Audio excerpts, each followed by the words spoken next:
Hey everyone, welcome to the FSA podcast. I'm your host, Brent Cromer. On this show, we teach online health coaches how to sell at a higher rate and scale their businesses with more profit. Now, we do that in a few different ways, which I'm sure that we'll dive into during this episode. But the reason you're going to want to stick around today is I am joined by James Lawrence, a 10-year sales vet with experience selling tickets anywhere from $500 to $500,000. You guys heard that right. So James is going to show us how he's had tremendous success in the remote selling space and how he sells with both on authenticity and honesty. So if you need help with anything sales mindset, closing more deals, and balancing it all out, stick around and we'll dive in. James, you've sold in tons of different industries, which I'm really excited to dive into.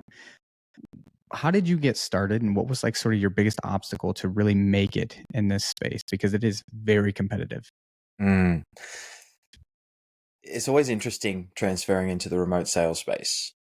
So I was one of those finished college or uni in Australia, and I thought I wanted to go into marketing. And then I spent a little bit of time in a marketing firm and realized that is just not me at all. It wasn't my thing. And I happened to fall into a sales job. It opened up, and that was actually selling fitness. So I sold gym memberships for the first couple of years. Beautiful. Then following that, went into SaaS for a little while. So selling software for a photocopier company. And that led me to a point where I realized I didn't want to do the corporate game anymore. So I quit my job. Why is that? There's two things that you need to be good at when you're in corporate. And the first one is you have to be good at your job, but the second and more importantly is you have to be good at the corporate game. You have to be good at schmoozing people, making people feel important, and that workplace politics. I like how you say more importantly. Yeah. It's more important than being good at your job, and I can relate to that wholeheartedly. I think we've all had stories before where someone's been promoted that probably shouldn't have been, and you end up with a lot of people in positions that aren't very good at doing what it is they need to do. They're just really good at the corporate game. That's just it. Yeah. And I hit that point where the path in front of me was I either get really good at the corporate game and I step up and be a sales manager and push it further, but that wasn't me. That was not my path. Yeah. Was this a big company when you say corporate? Like, are you allowed It was to say names there? Yeah, it was a pretty decent sized company. Okay. And they got really big selling Fuji Xerox in the Fuji Xerox days. And if you know anything about those guys, they made so much money. Oh, wow. Okay. Yeah. And what was the ticket price on that? sorry, What was the ticket price you were selling when you? that was a bespoke software solution. So it ranged massively, Wow. Okay. massively. And then I hit the end of that, and I knew it wasn't for me. I didn't want to do it anymore, and truth be told, I wasn't really stoked with the version of myself at that point. And I thought, well, I'm going to go overseas for a little while. So I did. I bought the ticket, and that just changed everything. I was exposed to a lot of remote workers. Spent a good stint of time in Central America, a little bit of time in South, and COVID happened, and yeah, that's how I ended up in this space. And so where was home, just for the viewers, when you bought a ticket overseas? Which way were you heading there?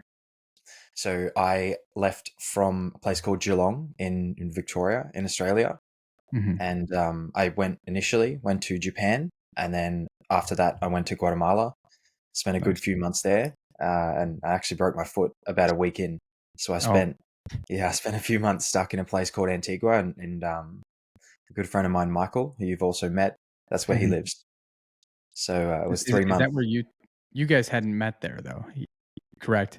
No, so he actually hired me for my first sales job 10 years ago. That's right. Yeah. Yeah, So that was selling fitness, right? I was selling gym memberships. Makes sense. Okay. It's always weird to hear like bought a ticket overseas, because I always think heading east. So it's kind of funny to hear it the other way. So what led you to South America? So initially it was Central, and I knew that I wanted to go on a trip, and I knew that it wasn't going to be short. And the only person I knew that was in a place that I didn't know was Michael. And I sent him a message, and I said, "Hey, is Guatemala a good place to start a trip?" And he said, "Absolutely. You can go north to Mexico, or you can go south and and follow the trail down to South America. Hmm. And I said, great. And I bought a ticket that day. And I was there, I think it was 3 or 4 days later. Wow. Okay, Mm. that's a big move. And Yeah, it so was. you were selling SaaS at this point, or were you still selling fitness? No, so I sold fitness for a couple of years. Then I went into software for, I think it was 4.5, 5 years. Hmm. And then that was the point after that where I'm off. Okay. And what are we selling current day? Sorry. What are we selling current day? Like, So a couple of things. So one is a mastermind for doctors, and the other one is as a mastermind for young men that are struggling with self-worth and mm, confidence. And they're okay. very, very different, but very Hmm. enjoyable offers. Yeah. I like anything health, mindset related. I Mm, take a lot of joy in those sales because they usually get pretty mm. deep. Do you find yourself getting pretty deep on those calls? They go very deep. Yeah. Yeah. Okay. Yeah. I And think it's also a bit of a special skill as well to not absorb all of that, because mm, if you connect 100% to everyone that you speak to, it can get pretty exhausting. And I think it how is a so? learned skill to have that limit on how much you do attach to each prospect. Hmm. I've definitely felt that where, Mm, the calls, prospects do a really good job of just throwing you off. mm, When things are going nice and smooth and you clarify on something specific and they're like, "Oh, it's just this." And it's like, "Oh, just got a fresh divorce. He left me for the neighbor." And you're just like, "Whoa, yep. where did that come from?" Right? You just been holding on to that this whole time. Mm, And I've noticed with fitness, with relationships, with mindset, life coaching, anything that we sell, uh, those conversations can become really deep rooted. mm, really quickly. And Hmm. in those scenarios where people drop a bomb like that, you might be the first person that they've been able to speak to about it. That's exactly right. Yeah. And like I tell our students, and I tell everyone always, people are going to buy from the person that they feel the most comfortable with, right? They're not going to buy. Uh, contrary to popular belief, they're not always going to buy the cheapest program. They're not always going to buy the person local to them. They're going to buy whoever Mm, they connect with. And if you can form that mm, connection and build that trust, they're going to choose you, even if you're in a room with 10 other coaches that they're choosing from. mm. There are layers to that as well. And I've Mhm. listened to a lot of people's calls and a lot of coaches' calls. And the thing that I noticed is if people are a lot more rigid on this is the process we have to follow, this is the outcome we have to get, achieve it at all costs. Mhm. A lot of people don't pick up on that, but you have listened to a lot of calls, you can hear the coach thinking that they're ticking all of the boxes. And in Yep. actual fact, what you pick up is the prospect being, ah, I know where this is going. Okay, Yep. there's only really one outcome that they're happy with. Yep. And often they'll get off that call and they'll think, oh, I have no idea where I lost it. It was a great call. They answered all of the questions. But Mhm. it's those small nuances that you pick up after a period of time, and they genuinely do want to feel heard and understood. Yep. And that's not something you can script. No. I tell our students all the time, this script is nothing more than a Mm, guideline. It's the bumper. If we're bowling, it's the bumpers. mhm, It's like you it's designed to help you check boxes, yes, but you have to make sure that those boxes are actually being checked. And I know you and I know Michael specifically do you guys do very well with this is stress testing answers, mm, right? Because a lot of times you might get an answer. Why is this important to you now? I've been heavy my whole life. I if not now, then when? I'm only getting older. And they mm, might say it, but would you agree that a lot of prospects will say empty words? mhm, mhm. So how do you get them to really tell you the truth behind that? Fitness is a hard one in Mhm. that you're you're convincing. I don't like the word convincing, but it fits in this element. So Influencing. influencing. So you're influencing someone to do what they know they need to do and they don't want to do. Yep. And they're spending money that a lot of the time um, is a big portion of their income, Yep. given just my experience in selling fitness and that sort of thing. you're trying to move the needle in a way that they don't want it to go. So it's a problem they know they have to solve, but they don't really want to. Mm-hmm. So instead of on those calls, like you do a lot of others, instead of looking for reasons why it's going to work, they're going to be looking for holes, and they are going to be looking for reasons why not to go ahead. Exactly. You just have to make it really easy for them to move forward. You have to make it really easy for them to take that next step and just guide them to an outcome. And sometimes that outcome is no, and that's Mm-hmm. okay. But you Repeat just that. have to make it really easy. Repeat that last part right after you said sometimes it'll be no. So as in sometimes you have to push them to an outcome, and sometimes that outcome will be no, and that's okay. And that's perfectly okay. We Yeah. can't, I mean, I say it every single day. We cannot force change. We can only facilitate it. And Mhm. some people, it might have been Michael that told me, I'm almost positive it was. Just because someone says no does not mean that they're not ever going to buy. It means at this stage in their life, they haven't come to the conclusion that this is enough of a priority and there's not enough urgency for them to make that change, even though like it seems very obvious from the outside looking in, hey, you're Mhm. 400 pounds, you're diabetic, you can't get up the stairs very fast without being out of breath. To us, it seems so obvious, but to them, it Mhm. hasn't presented in a way just yet Mhm. to be a top priority. And Yep. even though your conversation may not have resulted in a yes or exchange of payments or anything like that, it does not mean that you didn't get them closer. They might Mm. have been 10 years out from making a change, and you might have reduced that to 2 or 3 months with some follow-ups. So Mm. I choose to have that thought process when I inevitably don't close some deals. Mm. And the thing as well, most salespeople forget is that whilst that prospect, you might never see them again, but Yep. what you do to them on that call will have a long lasting effect. So if you hop on that call and you just try and completely bash them down with objection handling, they're going to get off that call exhausted. You're going to Mhm. move on to the next one and forget about it, but they're going to remember that. And then next time they think about doing something fitness related or health related, Mhm. they're going to remember how you made them feel. And number one, they're definitely not going to call you back. But number Mhm. two, they may never call anyone back to actually speak about it because it was such an awful experience for them. No, that's exactly right.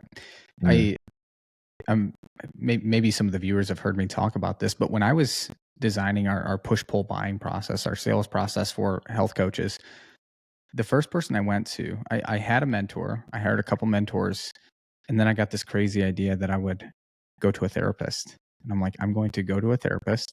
I'm going to study them as much as they study me. I'm going to write down all the questions that they ask and how they ask them and their body language and their tonality because I was just like such an obsessive student of the game, right? Mm. And shout out to Will, the therapist back in Ohio. He taught me a ton. One of the things he taught me though was, if every day at 7 p.m. someone slaps you in the face, James, like every single day at 7 p.m. the clock strikes 7, someone slaps you in the head. What are you gonna do at 6:59? You're gonna stress. You're gonna, yeah. You're gonna stress. And then at 7, whether someone hits you or not, you're gonna wince a little bit, right? Because it happens every single day. That same concept is true for people who get on sales calls, especially those in the fitness and self development space. If every time they get on a sales call, they get slapped in the face every Mhm. single time, how do you think they're feeling approaching that next call, if they even get on another call? They're going to be very anxious. Very anxious, and their guard's Mm. going to be up. Buyer resistance is going to be sky high. And if you come on and you immediately present yourself as someone who is just checking boxes, just reading off one line at a time, checking them off, asking surface level questions, not digging into the how, the why, the what. Do you think that at the end of that call, they're going to feel very good about what happened? As in, if you go through and don't really get to the root of what's going on, or actually communicate Exactly. with them effectively. I think a bit of both, right? And if you even Mm. present in a way that other people have presented, asking the same questions, same tone, right? How do you think that comes across to them? Buyers are more educated than ever now. They are more Yes. educated than ever, and everyone's asking the same questions. Hmm. And everyone's copying the same scripts, doing exactly the same processes. And that's quite funny to speak to people who have been prospects, or even me when I've been in the Mhm. buyer's seat, and people are just asking the same questions with Yep. no real understanding of why the question happens. And if you peel it back a layer, you realize that there's 15 to 20 other alternatives that you can use. Mhm. But putting that buyer's hat back on, they'll hear the same questions, the same process, the same flow, the same pressure. It's just another one. Here we go. Mhm. And then, once they in your head, right? You know this phrase, once they label you as a salesperson, Mm, everything you say will be justified accordingly. Every yep. time you try to help them, even with the best of intentions, if this is purely from Michael, so I'm going to quote him on that. Everything you say, you're a salesperson. Of course, you'd say that. Yes, Hmm. thank you for helping me break that down, but you just want a sale. So even if you're going above and beyond, they're justifying as you have a specific motive, and it's not just to help me, right? And Mm, and the moment that that happens, the moment that they understand and recognize that your motive, it goes beyond helping them, right? It becomes an uphill battle. I mean, it becomes very hard to close. In my opinion, you can close a lot of deals with like a genuine connection and wanting to help them than you can mm. with even the best tonality and sales process that's out there. It has to be a mix. I, uh, I had an experience a few months ago. I did a post about it a little while ago. So for context, I come from a family of farmers. They live about, I think, 2,000 kilometers south in Mhm, Victoria. I'm up in Queensland now, and my brother flew up, and we drove. I think it was about 4 hours inland mhm, into central Queensland, or closer to it. It's a massive state, and we were looking at headers or harvesters, I believe they're called in the US, yeah, and they're not cheap. They're not cheap machines. And the salesman out there, he was dressed like a mechanic, and he wasn't like, he had dirty hands and everything like that. And I was just watching him as he spoke to my brother. So my brother went there to look at a piece of equipment. I think it was about 150 to $200,000. So it's, mhm, in farming terms, that's not overly expensive. sure. What this what this sales guy did, absolutely brilliant. So instead of walking him straight over, he asked him a bunch of questions. They're just standing in the workshop looking at things, and he goes, "Oh, have you seen this? Do you have this in your workshop?" And he asked him about, what he has now, what he uses it for, how long it takes him, Mhm, and he walked him along this process, and then he kind of divert off and talk about something else, and then he'd come back to it. And it was the most casual experience. And I was watching as he asked all of the questions. It was really, it didn't seem deliberate, but this mhm, guy was very good. He knew exactly what he was doing, and he was just, Mick from Queensland. He was yeah, just this Aussie Ockefeller, and then instead of walking him directly to what he wanted to see, he walked him past the new machines, then talked about the big contractors that use them. And then the mhm, question that got me was, he started asking about other farmers in the area, what equipment they have, and how mm, that compares to what my brother and my family have. wow, So he got all the way into status and identity. And it was such a masterclass on just being casual, comfortable, and not salesy. mhm, And he almost got my brother. He was so close, and I yeah, was that guy that salespeople hate. And I had yeah, to lean in, and I had to say to my brother, his name's Leslie. I had to lean in and say, you don't need this. It's going to save 12 hours a year, and it's going to cost an extra 500 grand. yeah. You don't you don't need 12 that. hour, one day, Yeah. one day of Yeah, work. and yeah, there was this little click of like, "No, I don't, do I?" It was just such a good process. It was a lot Yeah, of fun to watch it actually play out, because yeah. he just touched on everything without feeling salesy at all. And you said he wasn't dressed like a salesperson. He was No. just dressed like Yeah, someone who would yeah, use the equipment, is that right?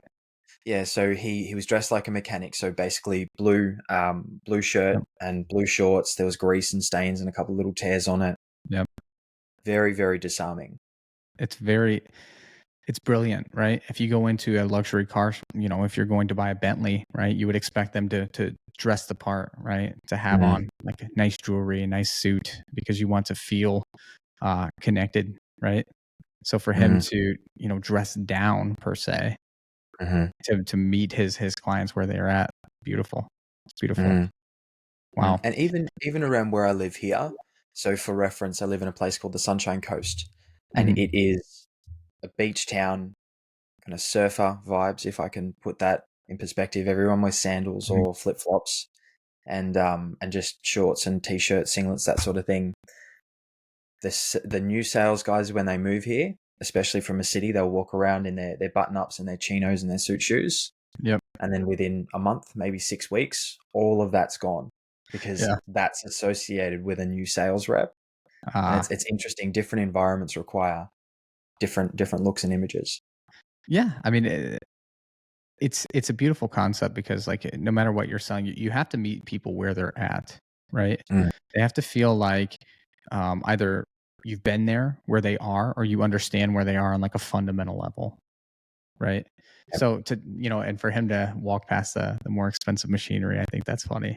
The fact that Mm, he was able to get into status, right? And to bring in like that emotional piece is really interesting to me. mm. That cannot be an easy thing selling farm equipment. No, no, especially with the ticket prices associated on them, Mhm. and some contractors in that sort of area, they might replace that every 2 years, Mhm. whereas the smaller properties, that's something they're going to have for quite some time. Of course. Of course. Mm, Yeah, I like that story a lot. Very visual. Felt like, mm, yeah, I was there. Now, what's also interesting though, and what I want people to pay attention to is he was able to go through this entire process without sounding scripted, without mm, reading off a screen, without you know, literally like scrolling, right? And mm, that's where I stress to people. I know there's a lot of debate right now in the space. I follow all the Facebook posts. Use a script, don't use a script. If you're using a script, it's the wrong way. Blah. I don't care. Okay. So I'll just tell you what we teach. I teach a script, but it's understanding the intention and outcomes of every single question. Okay. mm. So the first thing I tell people to do is to memorize the script. You have to memorize the script before you can veer away from it, in my opinion. Okay. Once you understand what you're asking and why, now you can get creative with it. You can add your flair, you can add your own tone and your gestures and your metaphors. I think metaphors are a huge thing in sales. I use them nonstop, and it Mm. takes some people a long time to develop that, that storytelling and that comparison ability. How do you feel about scripts? I like scripts. I do. Yeah. I I have it open on every call. Not that I Hmm. read off it, but it's a framework to tick off, Hmm. and I look at scripting in almost a modular fashion. So you'll have your agenda as in an intro, and I actually use Google Sheets for scripting, which Hmm. is weird. Um, Oh, but it's what we do. you'll you'll have multiple ways of asking the same question or ticking off the same thing. Hmm. And every offer you work with is different. It has a different avatar. It has a different solution. It has a different pretense or reason for them actually getting on the call. Hmm. And I genuinely believe there is a sweet spot with every offer or company you work with to make it feel normal, as in ask the questions in a way that fits specifically with that. So when I start with a new offer, I have it open, I go through, and sometimes you'll say things or ask questions, and everybody on the call knows, oof, that Yeah. wasn't a fit. That was a little bit awkward. It didn't fit. But after a couple of run throughs, you get a really good feeling for the offer for the call. Hmm. The reason that I have it open on every call, you can't have a bad day. So there are days when you're tired, when you're a bit sick, when you're not feeling great, when you're not sharp. Hmm. Those are the days where I have it open and I just make sure that I've ticked everything off. Whereas most of the time, it doesn't matter. I'll Yeah. go through, I have it there if I need it, just to make sure I've got everything done.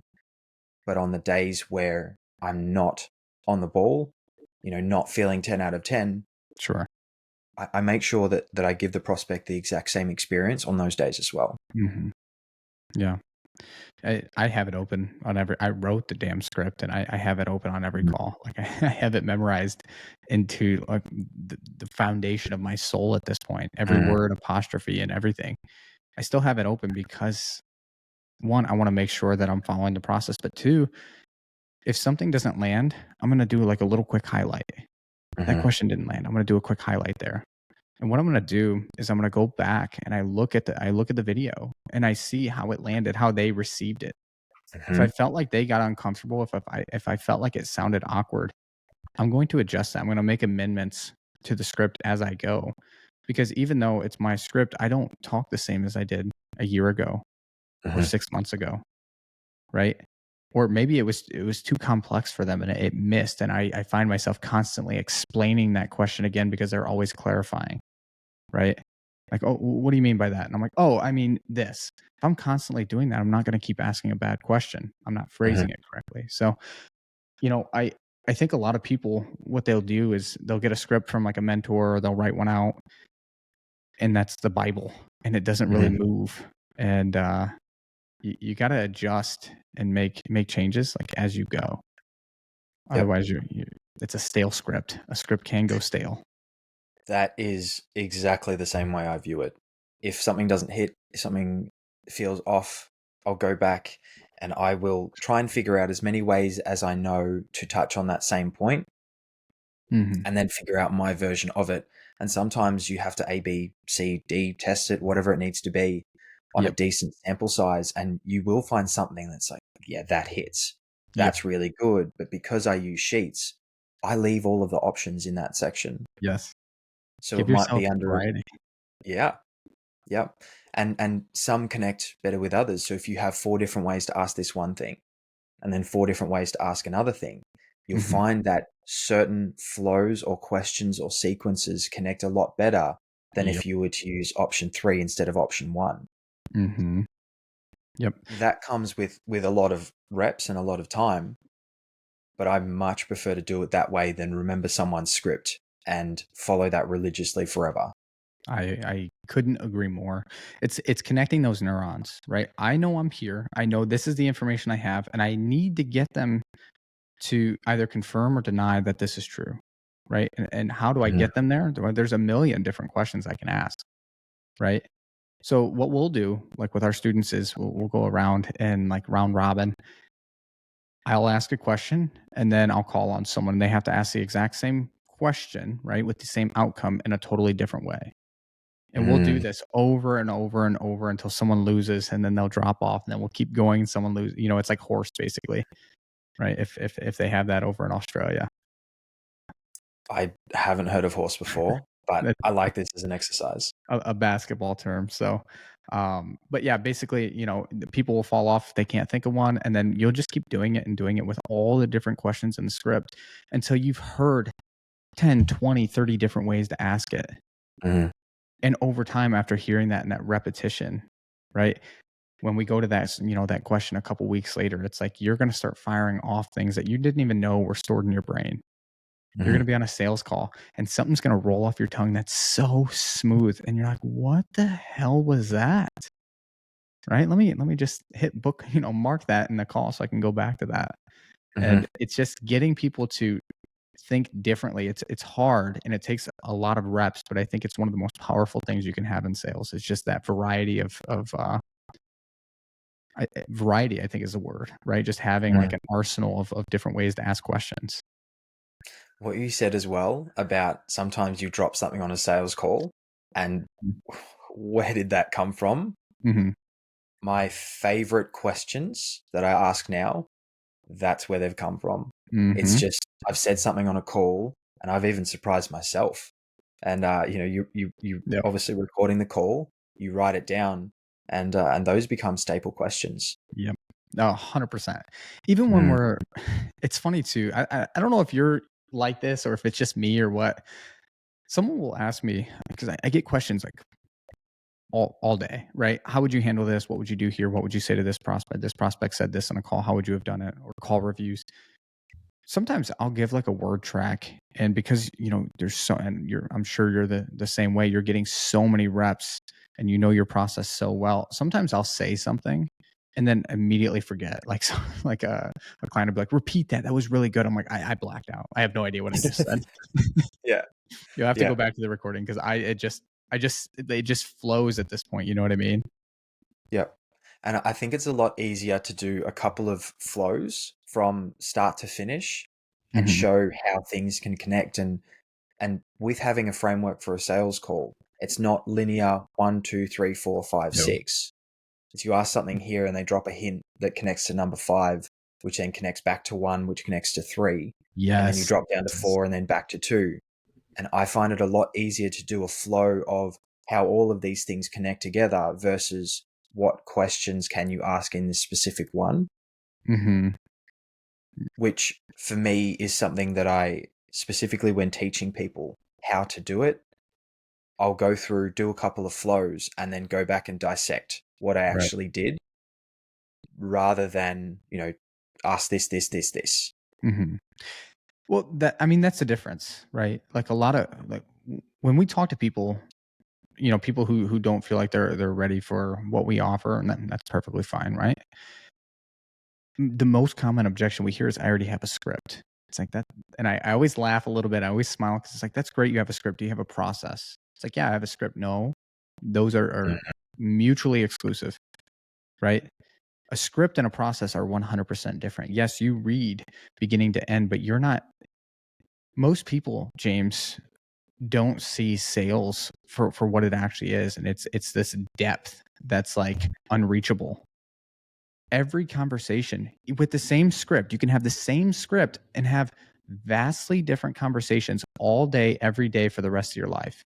Same Yep. question, same script. Would you agree? Completely agree. It's understanding how to navigate those responses, right? And knowing when to go deeper, when to hold off, when to offer a question that maybe sets like an identity seed.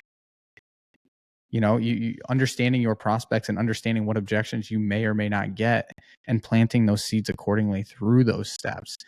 Once that's when I became obsessed, like almost to like an unhealthy amount, obsessed with sales and learning and getting better, is when I realized like how much fun this actually is, like how much there actually is to learn.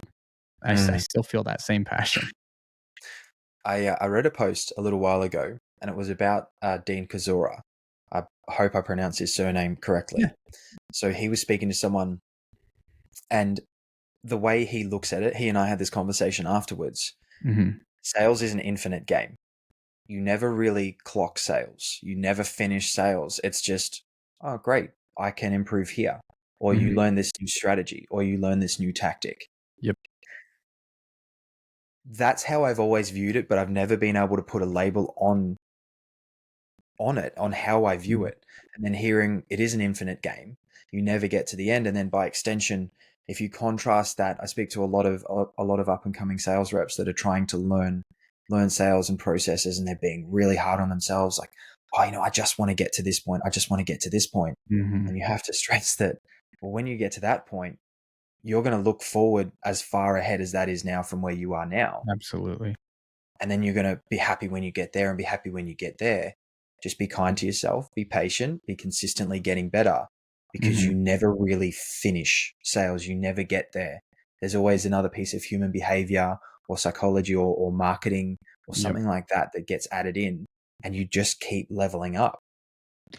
It's that drive to be better though, right? And people who lack that typically don't do very well in sales, right? I mean, there's maybe billions of roles of like salespeople, but a lot of people don't actually enjoy that process. They don't like the challenge so much as they like stability and the comfort. And that's what separates, I think, a lot of people from being okay, good, and great at sales, is that desire to constantly get better, to try new things, to have the courage to ask questions that are both uncomfortable for you and them, but might, produce the outcome that they need to make change. Right. I think that was, when I worked in healthcare, that got boring after a couple of years. In the beginning, it was so much fun. Working in the emergency room, we'd have people come in with massive traumas from car accidents, gunshots. People would come in with a knife in their neck, and all of this crazy stuff. And it was so much. It sounds kind of crazy. It was so much fun though, because it was all day, every day. You never knew what you were going to get. And then there comes a point where you do this for several years. I moved over into the ICU, and it's like, when there's a problem, when this lab is this, you give this. How much of it? Mm. Well, that's on a chart. When this lab is that, give that medication. How much of it? It's on a chart. And everything becomes so systematic. And not to suggest that like I understood every single thing about every medication and procedure, but it's very systematic, right? Mm. And you lose, or at least I lost like that drive because I felt like I was good enough at what I was doing. You know what I mean? Was that you felt good enough? You felt that you were good enough for what you were doing, or those you were surrounded with, those in your immediate proximity, just I think accepted that the standard was there? probably both. You know, it's just, you do the same thing over and over, and yes, you see like a slightly different variation of it. But working in like a specialized ICU, like I was in neuro ICU, so it's all brain. You deal with the same things over and over, and you lose like that like imagination piece, right? It kind of like drops you down a few levels, and everything's just very logistical. You can't just up and well, let's try this medication. Let's Mm. see what it does. But in sales, I mean, I've been doing this for going on 3 years now, which is I'm a baby in the industry, right? But Mm. the pure obsession and I think joy that I get out of this is that there's always something new to try. There's always something to Mm. tweak, always something to be striving towards, right? Where I definitely did not have that in healthcare. I think that's a reflection of corporate as well, and I think Yeah. healthcare is your version of corporate. And if I Mhm. contrast, remote sales pros are even the ones that don't think they're very good. If they were to step back into a corporate role, they would do very well because the standard of sales in corporate Mhm. is so unbelievably low. Because the people that become managers were not necessarily good salespeople. Yep. They were good at playing that corporate game. They never really invested in themselves. They Yes. never had that massive drive to actually improve and be exceptional. And if we're being really honest, the majority of people in sales, particularly it doesn't even have to be corporate, just employee style sales, Mhm. they didn't choose to do that. There was a Point. role open when they were looking for a job. They fell into it. They get their 80K base and on Mhm. target for 95 to 100 in a year. There's there's no real reason to go absolutely nuts and spend a lot on training. And if no one around you is doing that, and if it's not going to be rewarded in the team, then most people are not going to do it because Mhm. they just don't know that that's even an option. And I speak to people in corporate sales or even employment sales about what they do. It's like we're in two completely different fields Yes. because they just don't know what's out there or what's actually possible because no one around them is doing it. It's so I think about that not often, but like how would I do working like being a business owner, being in sales, I mean, as a remote salesperson, you are essentially a business owner. You're managing your day, you're structuring it, you're in charge of what you do, you're in charge of who you Yeah. invest in for your own education. So for all like the closers and the business owners that are listening, like it really does transform you into like an entirely different human. Hmm. I imagine that's a really good point. If I were to go back to my job with the mindset that I have now, have after literally spending hundreds of thousands of dollars into my development, I'm not the same person I was even 3 years ago. No, no. And if I contrast myself now to when I was actually selling software, I did well then. Mhm. I thought I was good at sales. I was not. No, Yeah. no. It does not even come close to what I know now. And that 2020 hindsight of comparing what I know now to what I know, the gap is just astronomical. A Mhm. completely different version of a person. Mhm. I again, I know the concept of our chat today is sales, right? Mhm.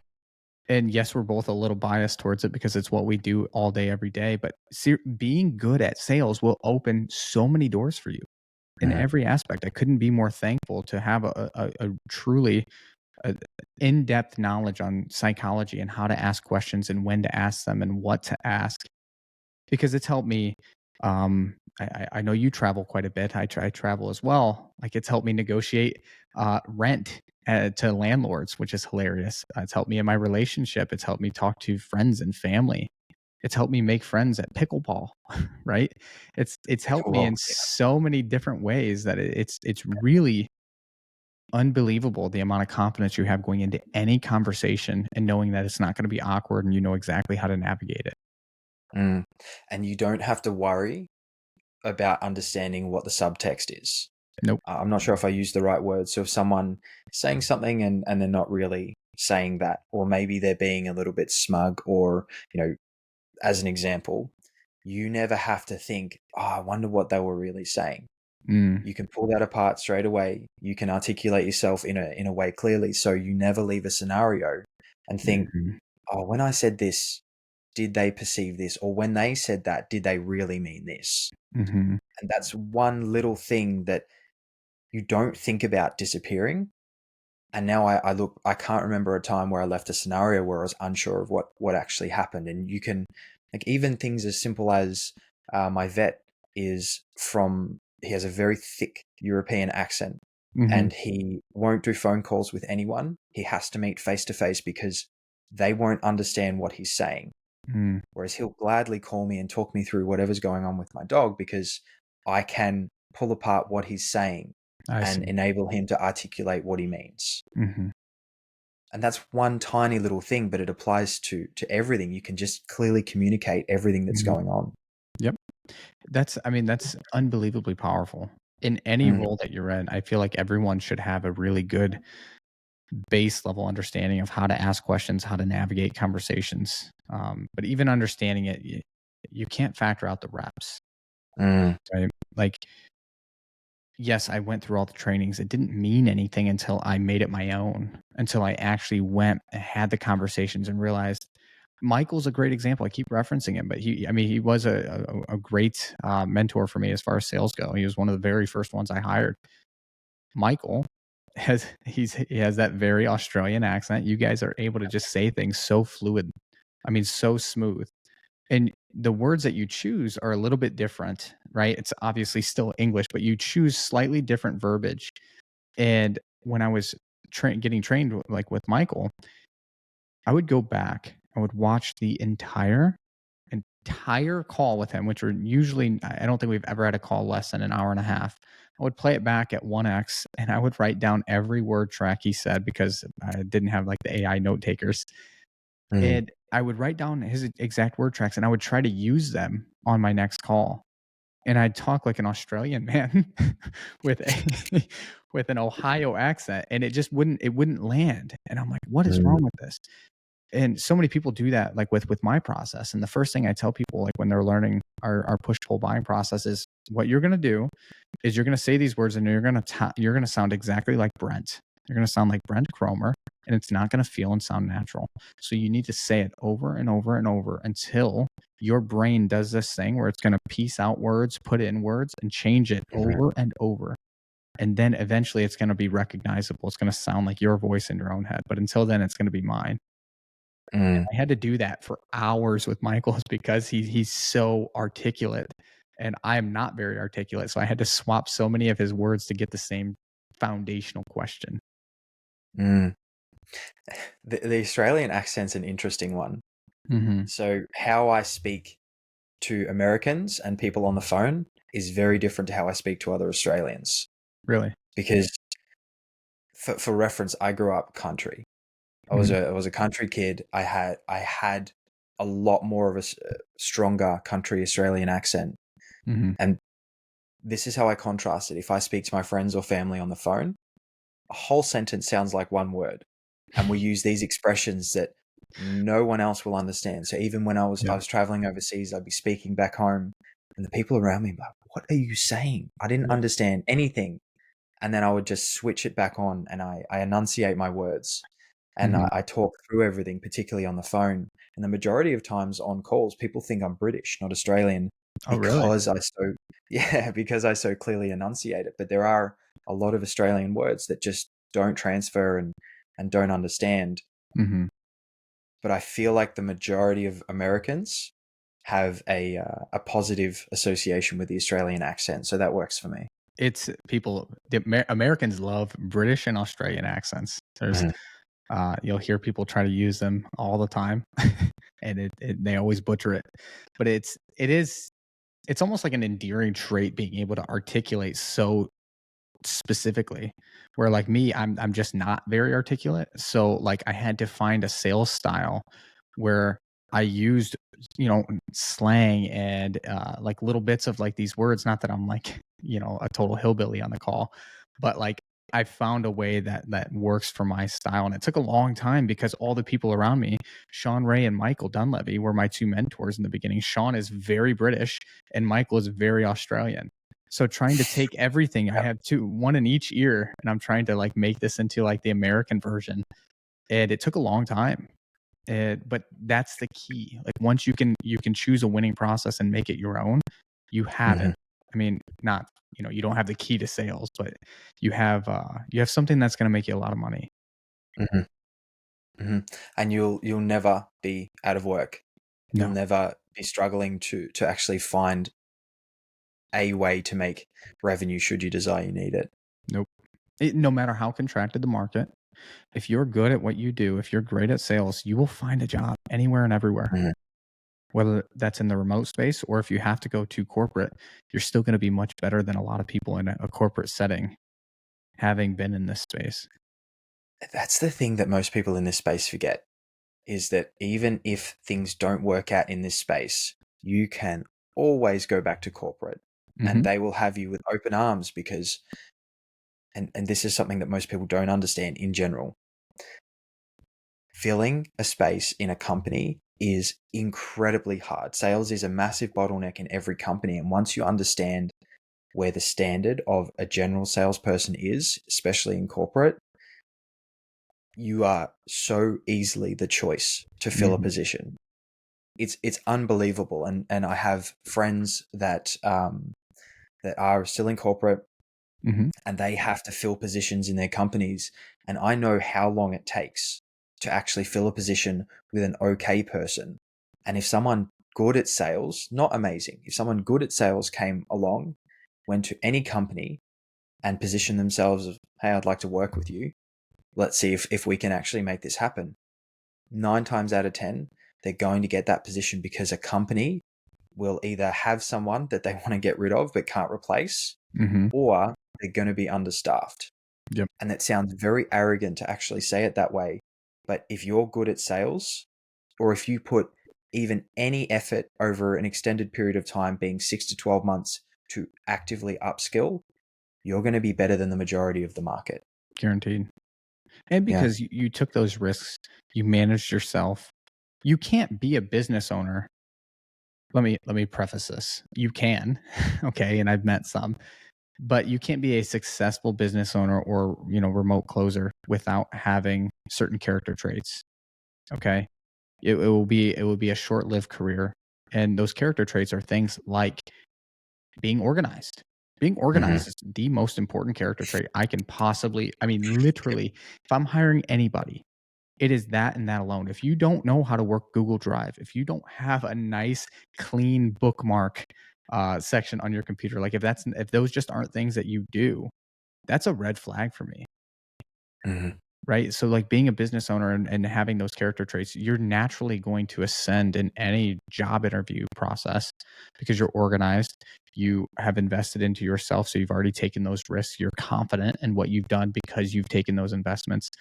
A lot of hmm people are just coming out of college and like, I have a degree, right? hmm Well, so does everyone else.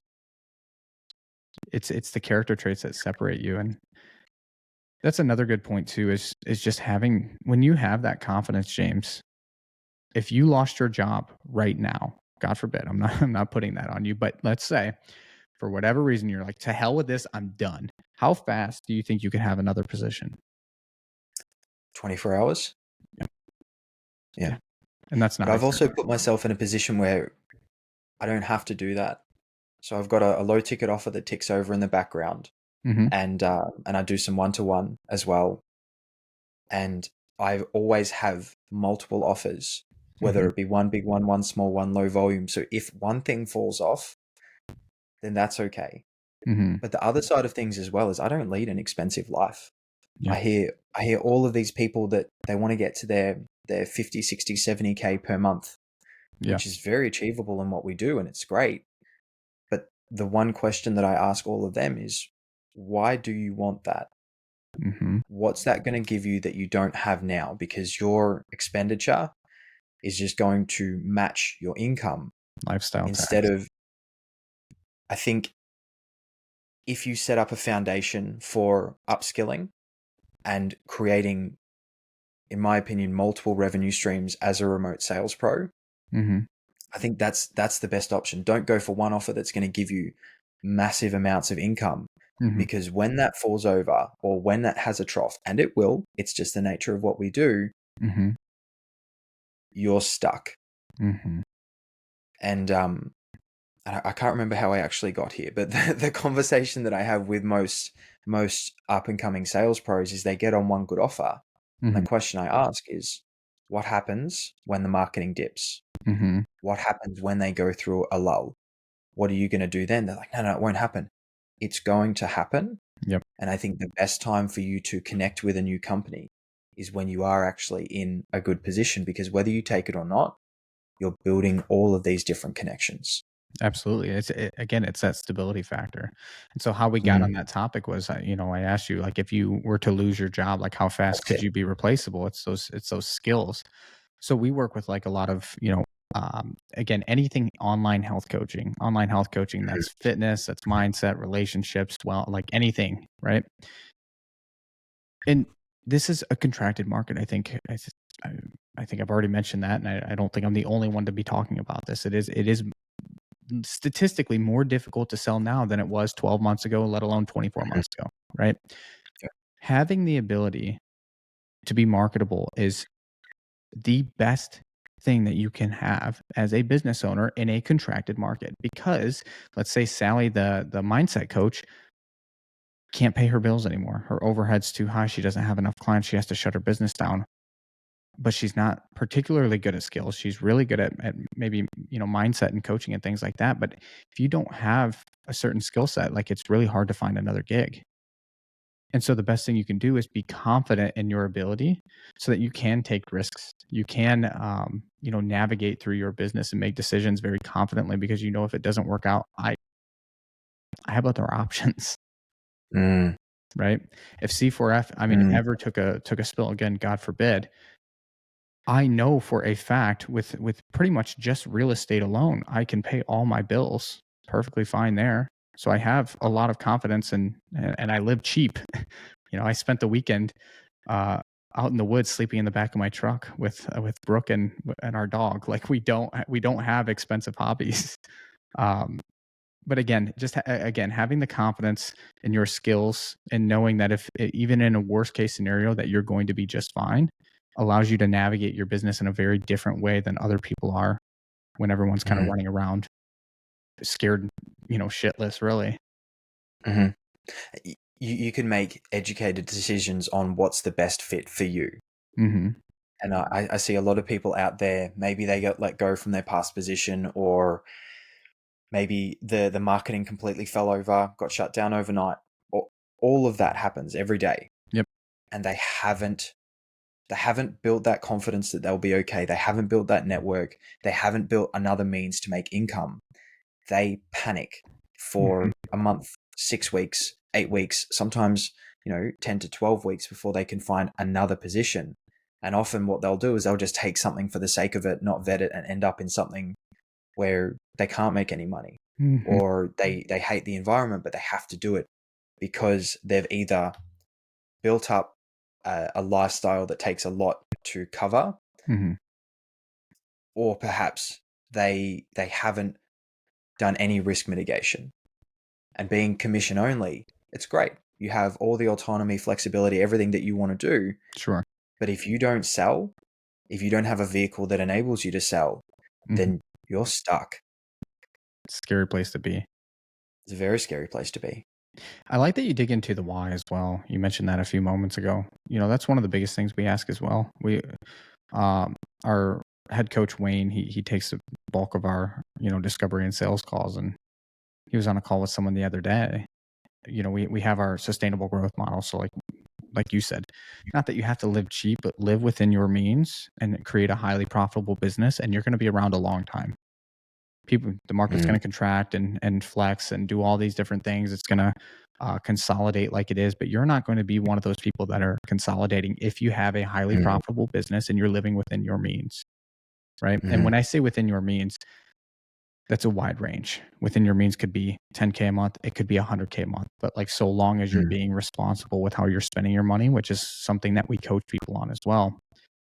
Wayne was on a call with someone the other day, and her goal was, I'm a 7-figure business. I want to be an 8-figure business. I'm low 7. I want to be 8. And he's like, is that really what you want? Or what does that actually mean for you? What does that allow you to do that maybe you can't do right now? She's like, it's not that I can't do anything. It's that I want the status. I want 8 figures. I want it no matter mm, what. I want to be as big and powerful as I possibly can. And Wayne just told her, okay, that's great. That's a wonderful goal. I'll never tell you that it's a bad goal, but we can't help. Like, if your reasoning is just that you want more money for the sake of status and having more money, we could help, but I don't want to. mm, It just doesn't align with who we're really targeting. mm. If you peel that back though, and I can't talk about your life because no one knows your life like you do, Sure. but I dare say we probably have a lot of crossover. Hmm. When I think about doing something by which I'm going to make a lot more money, the question I have then is, will it improve my quality of life? So I had this crazy idea 2 years ago that in 5 years I wanted to be retired Hmm. and just cruise off into the sunset. And now that is the furthest thing from my mind because I absolutely love this. Hmm. And what I've noticed is that there are certain people that I enjoy speaking to. There are certain people I enjoy selling to, and they are usually sophisticated individuals, highly educated. They've been through a bunch of these sales calls before. They Yep. know exactly what's going to happen. You communicate with them on a completely different frequency. Hmm. And those are the calls that I'm excited to get on. So I actively seek out connecting with companies, niches in that space. Hmm. But what I know about my life is that, and I take this from a good place in that, I'm not bragging. This is not me trying to flex. I have a really nice life. I like to travel. I like to be able to spend time overseas. I like to work with a US company and an Australian company Hmm. because that's my early mornings into afternoons. Smart. I like to go to jiu-jitsu in the middle of the day. Hmm. Weekends, I, I mean, I typically don't work weekends, Hmm. and I like having the flexibility to be where I want, when I want, as long as I can guarantee I'll never engage with someone or work with a company unless I can guarantee that I will be able to fulfill at all times, no matter where I am, no matter what I'm doing. Hmm. I'll be able to fulfill the terms of the agreement. But what that means for when I make a decision of should I do this, it's what's the opportunity cost? What am I giving up? Will this detract from my quality of life? If so, what am I going to gain for that loss in this space? And the reason I ask myself that question is I have been that sales guy that's like, yep, I'm just going to do more work, and doing Hmm. massive days and realizing that I'm not living at all. And a big reminder, a big reason that I'm so stuck on that is I worked with one company and they were a mastermind for successful businessmen. And I would speak to guys in their 40s and 50s and sometimes 60s. And the theme across all of it, because it focused a little bit on marriage and being a good father Hmm. and just being present in life. And the majority of, when I say majority, I mean high 90% of all of the successful businessmen that I spoke to that were in their 50s, they had everything they ever worked for. And the regret that they had is they didn't live life. They Wow. didn't spend time with their kids. They most of the time split with their wife because they were so focused on work. Yep.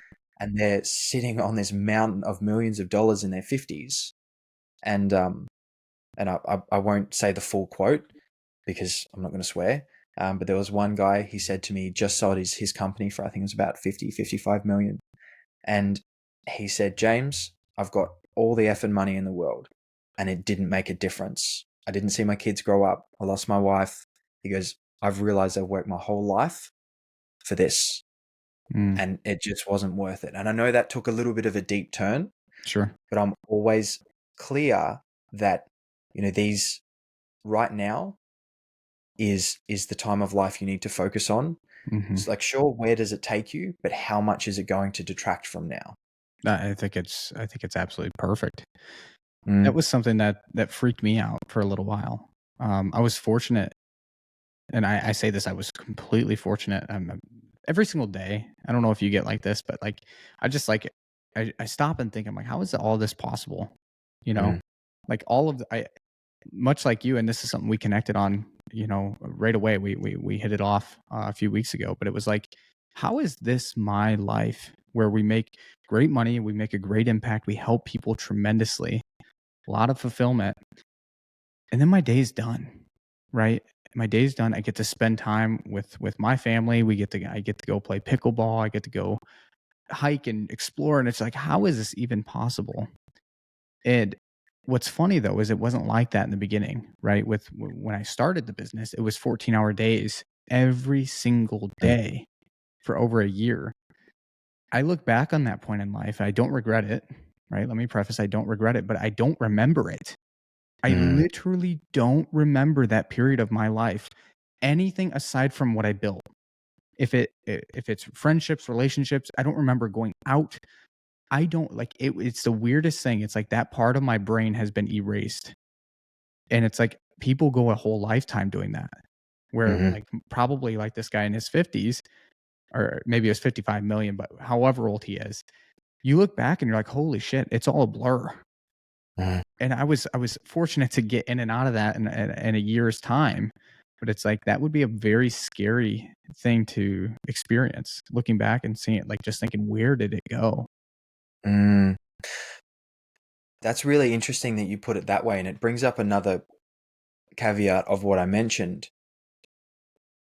You have to take a leap, a risk, go through a level of discomfort before you can hit that point. Because if I Mhm, contrast now to the majority of my friends that I know that's stuck in corporate, they're still talking about corporate employment life. Sorry, I use those interchangeably. mhm, They are still talking about the same things that they were talking about 5 to 7 years ago. yep, And they see what I do as completely crazy, mhm, super risky. How do you do it? What if you don't sell? It doesn't make money. yep, I think that in order to have that conversation of, will this detract from my life, you have to make massive moves and mhm. go through that discomfort. And it is a lot of discomfort. It's a And ton. my version of that was trying to figure out this remote space of ending up on offers that were awful, and Mhm, managers that weren't managers, that were dictators, and mhm. nothing lined up, and that feeling of, what am I doing wrong? How does that work? I think you have to go through that discomfort initially, but that will never match up to the feeling that I had being stuck in an employment role, knowing that this is my next 40 to 45 years. That's a terrifying feeling. Terrifying. Be sitting, because I worked a little bit of, like, more corporates. It was organ recovery, but it was, like, not, bedside healthcare. Mm, And we would just sit in the office and I'm like, people, like, I'd see the people around. I'm like, oh my God, they've been here 30 years. They've been doing this exactly what I'm doing for mhm, 30 years. That's terrifying. I would mhm, rather, and I know this, it sounds so cliche, I would rather go out, build stuff, fail, fall on my face, make an ass of myself, just struggle my tail off for these moments, right? Like I recognize fully and wholeheartedly, like I'm in a very good spot in life. And there's going to be ebbs and flows, but like I would rather live this with all the risk in the world than to mhm, just live the stable life, shopping at the same grocery stores, getting gas at the same place, going to the same, wearing the same clothes, talking to the same people. mhm, That terrifies me way mhm. more than if I lost everything right now and had to start over. There's a book I read. It's called Risk Slash Reward, and I believe it's by Anne Creamer with a K. Okay. It's a really hard book to get now for some reason, and I'm I'm going to butcher this, so I'm not going to associate any statistics to it. Okay. But it basically put people in 4 different buckets. And on the far left, you have people that would never leave their job. And if by chance the company went bankrupt, they would find an identical job in an identical company. Mm-hmm. And then the second, you have people that would change if they had to, and they do a lot of research. Then the third, you've got people that would make a change. They would do a fair bit of research, but they're comfortable changing companies and sometimes roles. And then on the far right, you've got people that will quit a job at the drop of a hat. They will try new things. They'll fail. They'll jump between all of these things. Mm-hmm. And statistically speaking, the people on the far right, as in, they back themselves in, they have no problem quitting a job with nothing lined up. They have no problem trying all of these different ventures and failing.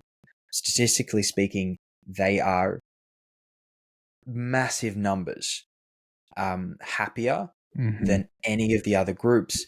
But financially, they earn substantially massive amounts more as well than any of the other groups because they go through more. I thought you were going to say, I was thinking of like REI, like desk workers and the guys who are like guiding like rafts out in the mountains, like that type of person.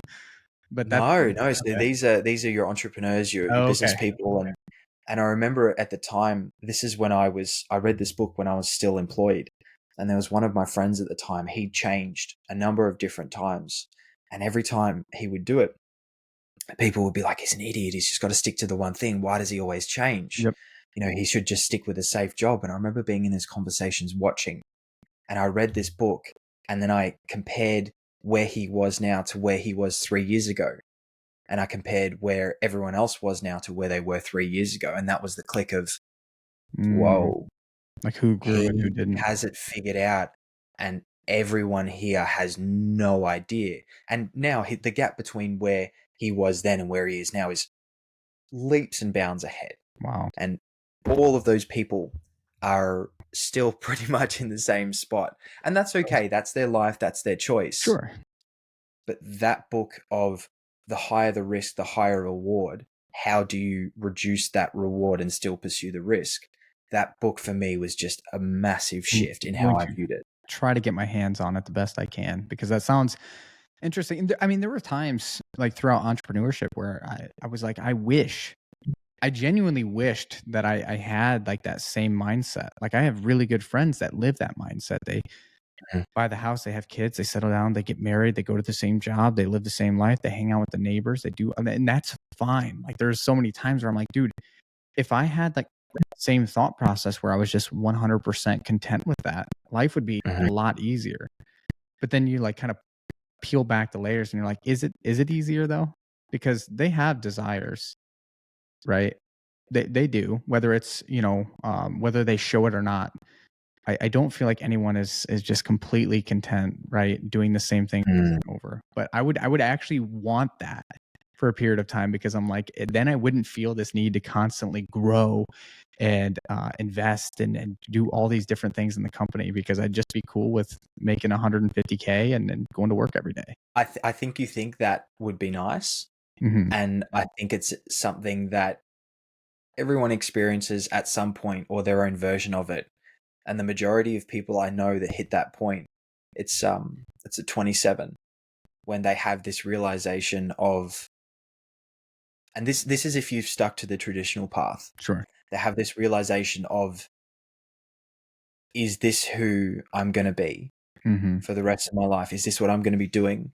Is this going to be my partner? Is this going to be who I hang around with?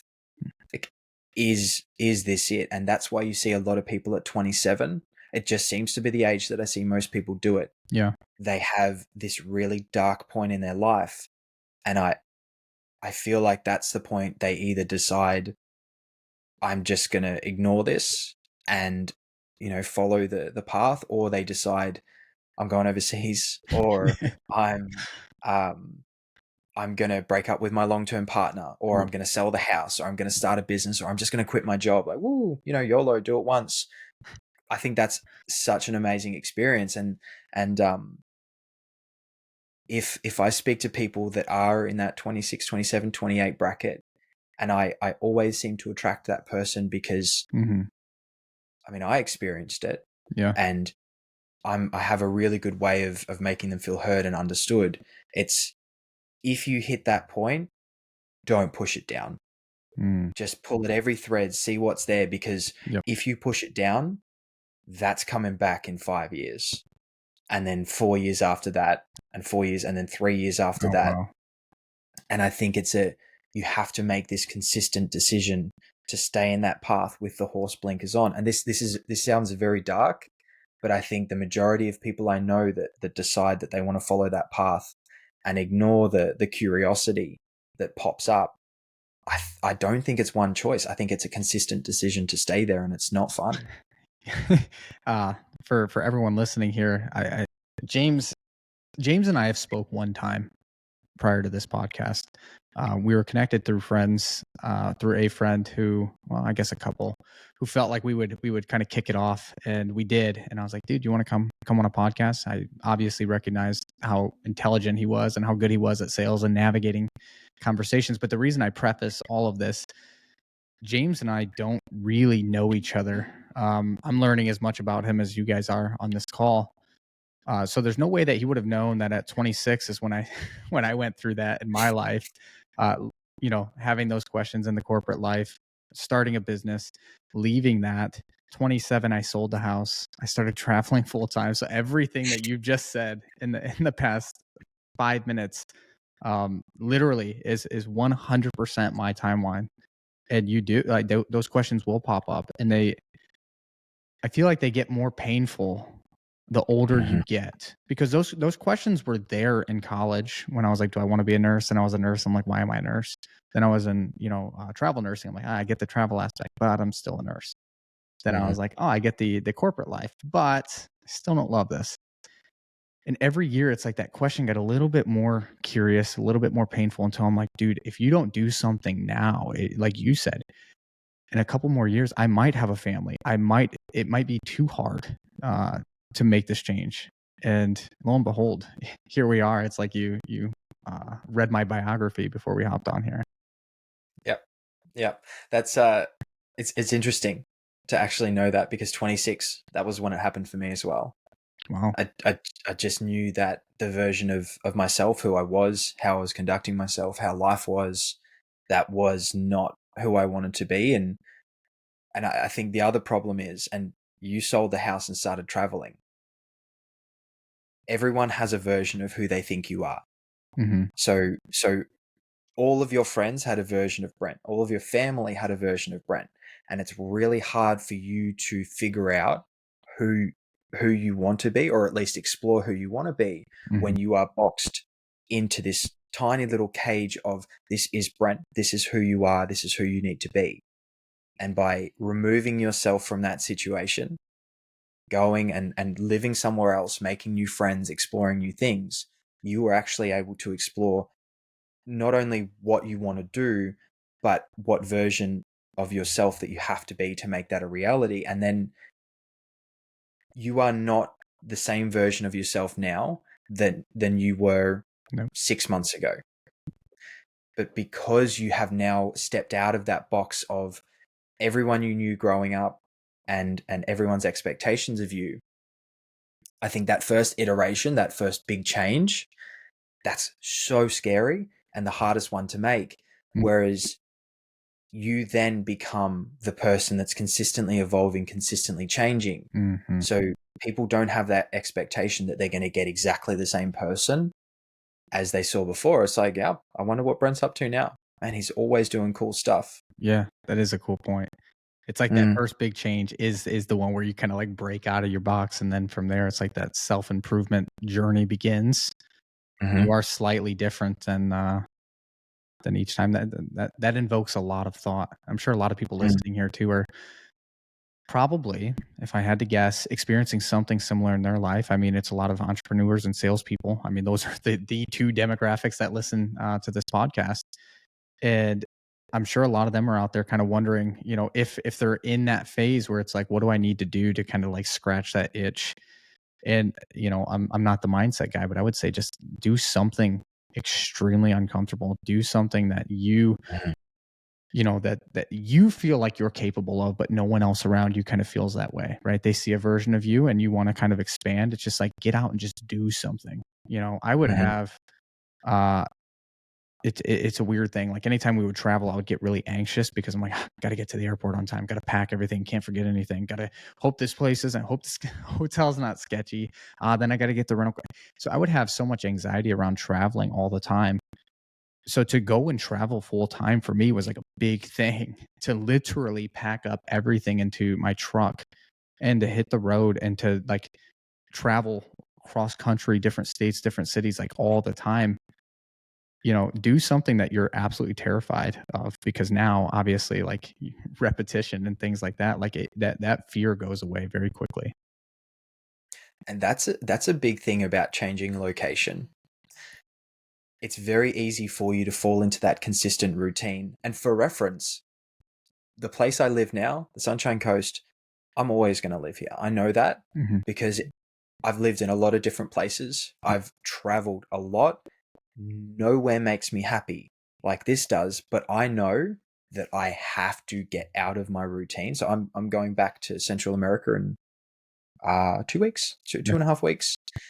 And normally I would be a little bit anxious, a little bit nervous of, going to a new place, I'm not going to a new place. I've been there before, but I know that I have to completely get out of my routine and get out of this place, because in those, 4 week stints, last one was 6. Hmm.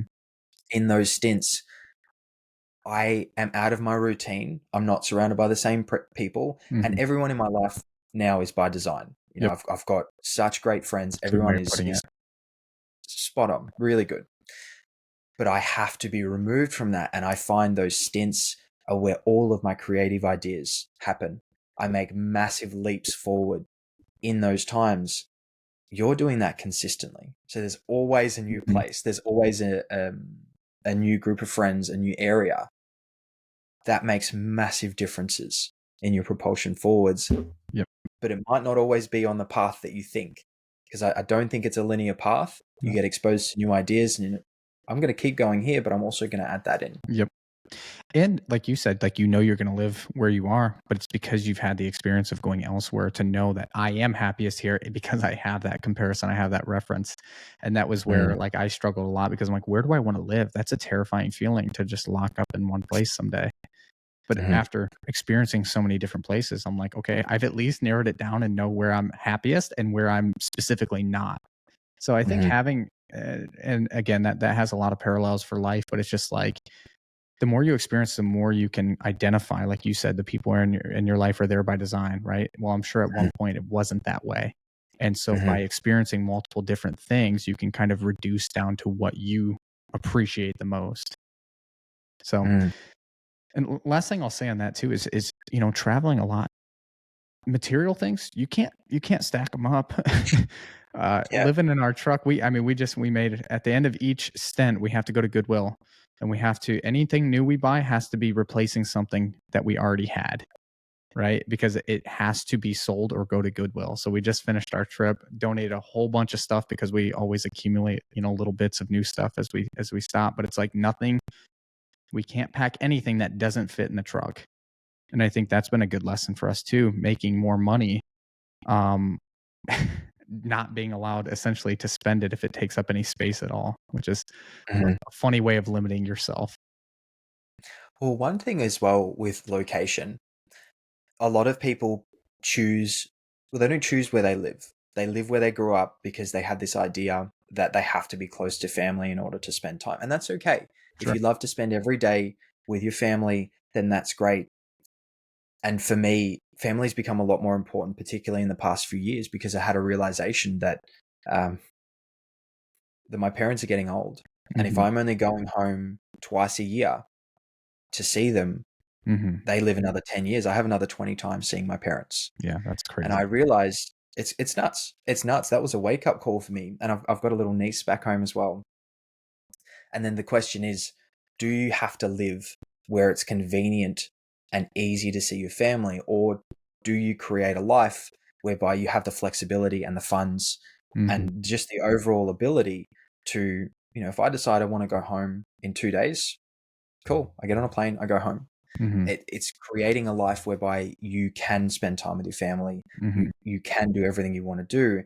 And I can tell you now, I see my family a lot more now that I live a 24-hour drive away, or Yeah. 2.5, 3-hour flight and then a train ride. I see them a lot more now than I did when I lived 2 hours away, Mm. because I'm not working all the time. Yeah. I do have that flexibility. I can just get on a flight and go. So I've created a life whereby I can see my family more, even though I live so much further away. That's wild. And Mm. again, James didn't know any of this heading into this, but this is again what we're dealing with as well is being on the road. You know, I want to see my family, but like when we lived 45 minutes away, and it was like the time that we would spend with my family was spent. If I had a bad day, I was grumpy, I was pissed off, Mhm. or I was working a lot when I was going to I'd bring my laptop, be working on my phone, doing all these different things, even though I lived 45 minutes away and I would see them frequently. It wasn't that quality time that you spend. So like the Mhm. one way that the workaround, it's a little bit easier for us than traveling internationally. We're going home this entire month. So in 1 week, we have everything. Well, it will be. We're packing and we go home for the entire month of November. And it's like that time that we're actually there is quality time, you know, because you have to appreciate it. And then when Mhm. we go off to these different places, our family actually come and visit us now. Like my mom was terrified of flying for the longest time. I got her to come on her first flight. And now they visited us in each location that we've gone. And like when we're hanging out, we're actually doing cool shit. You know, we're going jet skiing, we're going hiking, we're going and doing all this fun stuff. Where back in Ohio, we could not do that. And it's not like we were planning trips together. So, you know, if anyone's listening and kind of stressed about that and seeing family less, when you build this lifestyle and when you build it correctly, you can go back for a month at a time and then they can still come and visit you, or you can fly any weekend you want. It's really, I mean, traveling is way too convenient. It Yeah. is. And touching on something you mentioned before when you were talking about buying things Mhm. and living out of your truck. It's so interesting. When I was an employee and admittedly wasn't overly happy with my life, I would get excited to get up on a Saturday or Sunday morning and go to the shops and just buy things. That was an event. That was a Yep. journey for me. Whereas now I earn a lot more than I did then. Mhm. But for me, I'm saying that for context, because I think the money that I earn is a small percentage of what I enjoy about the lifestyle I have now. Mhm. I don't get spendy.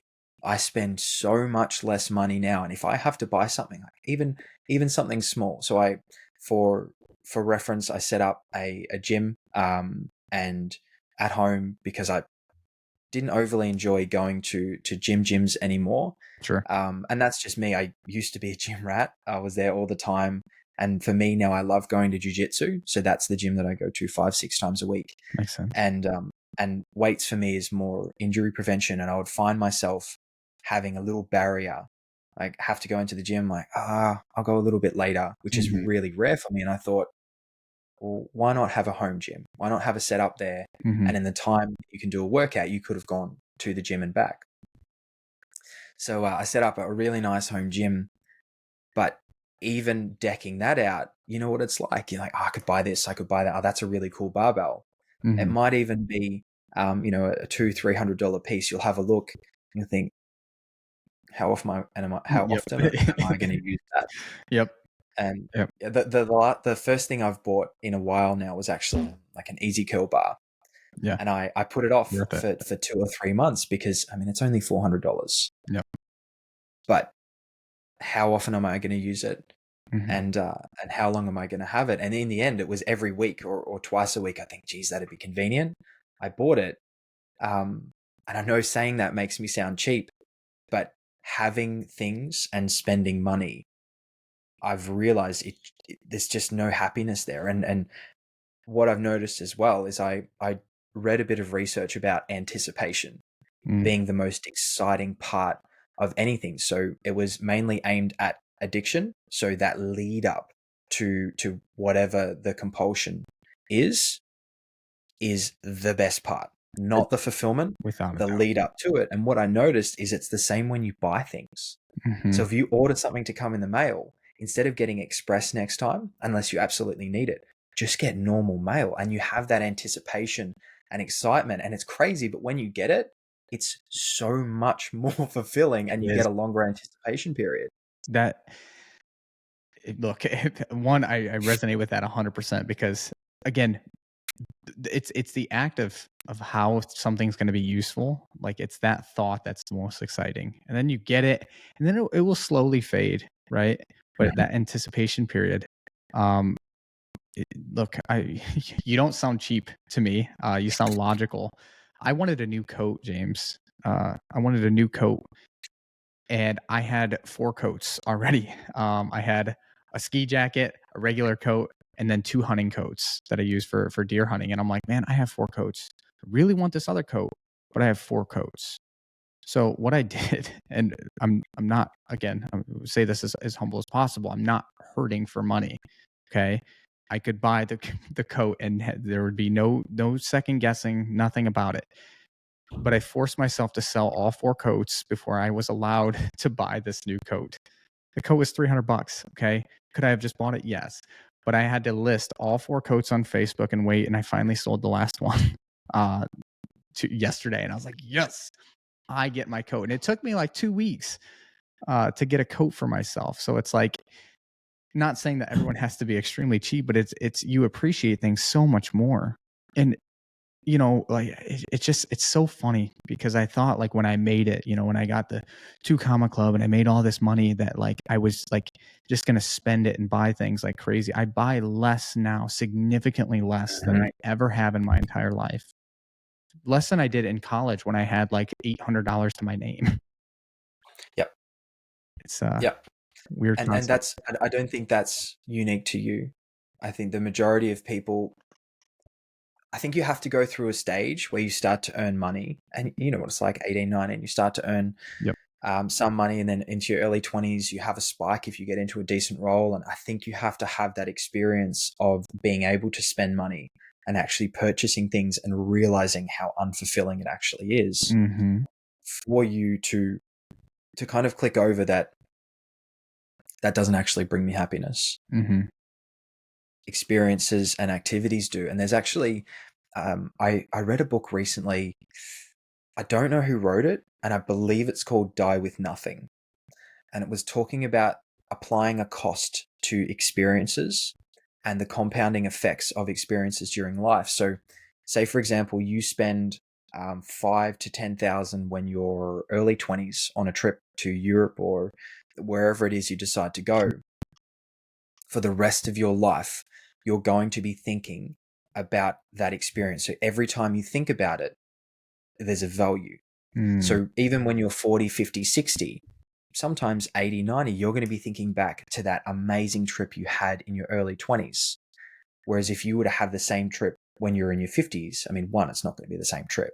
Right. But two, you have a lot less time to live that memory. And what I'm getting at with this is that you don't have that compounding value. I You see. only have depreciation of an item that you buy. But if you invest in growth or memories or activities or experiences, that, according to this theory, increases and compounds in value over life. So if I was to choose between buying an item and buying an experience, I know 100% I'm going with the experience. It's a really good way of putting it. Because it seems like memories they often get better. Like when you say compounding, they become more endearing the more that we think Mm, about them, right? The longer that goes by. Um, and it's that idea that I am getting better at this, right? But like when you're in the moment, you're like, this is cool. This is great. This is supposed to be better though. Like I thought this would be better. But then like it kind of kills the mood. And then you look back on it, you're mm, like, dude, that was amazing. So like I don't know if this is correct or not, but now when we're experiencing things, I try not to have any expectation. I just think, okay, how am I going to look back on this? And mhm. usually, at least lately, like that's made the experiences a lot better than trying to like hold up to this like level of excitement and like expectation for what you thought something would be. rather just Mm-hmm. think, okay, just go into it, have it, just live, be present, and then look back on it and see how you feel. And Mm-hmm. that's been really helpful for me because I mean, you could do anything, and if it doesn't meet your expectations, it's significantly like it's a letdown. No matter how Mm-hmm. cool it is, if you thought it would be better and it was slightly under that, and you're thinking that the entire time you're doing it, it becomes very hard to have a good time. Mm-hmm. And understanding how bad memory actually Mm, is so there's a book, Pieces of Light, and I mhm. read it maybe no, definitely longer than that, maybe 5 or 6 years ago. Aging yourself now. and and it actually talked through how we remember things. Hmm. So most people think that when we have a memory, it's just a film clip. It just plays through. Yeah. But what actually happens is we remember 1%, 1%, 1%, and those numbers aren't accurate, but Hmm. for reference, you remember tiny little slivers of the whole thing. Yep. And what you actually do is you fill in all of the gaps of that memory with how you're feeling at the time and what has happened since then. Interesting. So the good thing about a specific memory is if it is a really, really positive memory, a really enjoyable memory, when you look back, all of those little 1%, they're going to be very positive and nice experiences. So even if you're having a bad day, those little 1% are going to be a little pep up. I see. But one thing as well, I think it's worthwhile reading that book is when you're using metaphors, analogies, stories on a sales call. Hmm. Another really powerful thing to use is memories. So, as an example, we're circling back to sales, and we'll come back to this. Yeah. When you ask someone to recount a story on a sales call, can you walk me through the last time that happened? Maybe when they were feeling rough about themselves, maybe when they felt a little bit overweight or anything like that. Memories have emotions associated to them, but you also apply how you're viewing right now. So, say for example, right now, I were to say to you, "Oh, that's a cool hat." Hmm. You say, "Yeah, thank you, I appreciate it." Whereas maybe in 2 weeks' time, I've said something you don't like. Hmm. You think back like, "Oh, he's actually a bit of a prick. Yeah. He joked about my hat." So you refill how that is at that time. But if someone's on a sales call for something that they want to fix, they are going to refill in that memory, not only for how they felt then, but they're going to paint it with the brush of how they feel about themselves now, which is usually Mhm. not that nice. So Interesting. stories is a really good way on a sales call to actually get people to feel the emotion of why they're there. That makes sense. Now, pulling right back from the sales specific, because I thought I'd bring it in and make it relevant. Yeah. When people are reflecting on a particular time of their life, and I encourage everyone to read this book. It's a little bit dry, but it helps you understand how flawed our memory actually is. If you're feeling really down on yourself and looking back at your past, remembering a particular time of life that you're struggling with, just know that that's not necessarily a reflection of what actually happened at that point. I see. It's a reflection of how you feel now and how you're viewing it. There's Yeah. so many applications of everyday life of understanding how bad our memory actually is, Right. and then how to apply it. That's interesting. So basically taking your memory with a grain of salt, like factoring in Yeah. how I feel now. I'm in a bad mood. I'm looking back on a positive memory, but I'm having negative connotations about it, or I'm over analyzing Mhm. what someone said or how they said it because of how I'm feeling in the current moment. Mhm. That's Yeah. interesting. That stuff is just like Yeah. mind-boggling to me. Now, James, I told James at the beginning of this, guys, usually I have a list of just a few prompts with any podcast I get on, but I knew talking to James after our first conversation that that wouldn't be necessary. I was very aware that we would be going from sales to mindset to lifestyle to daily tips and all the different things. So I think this was a tremendous episode.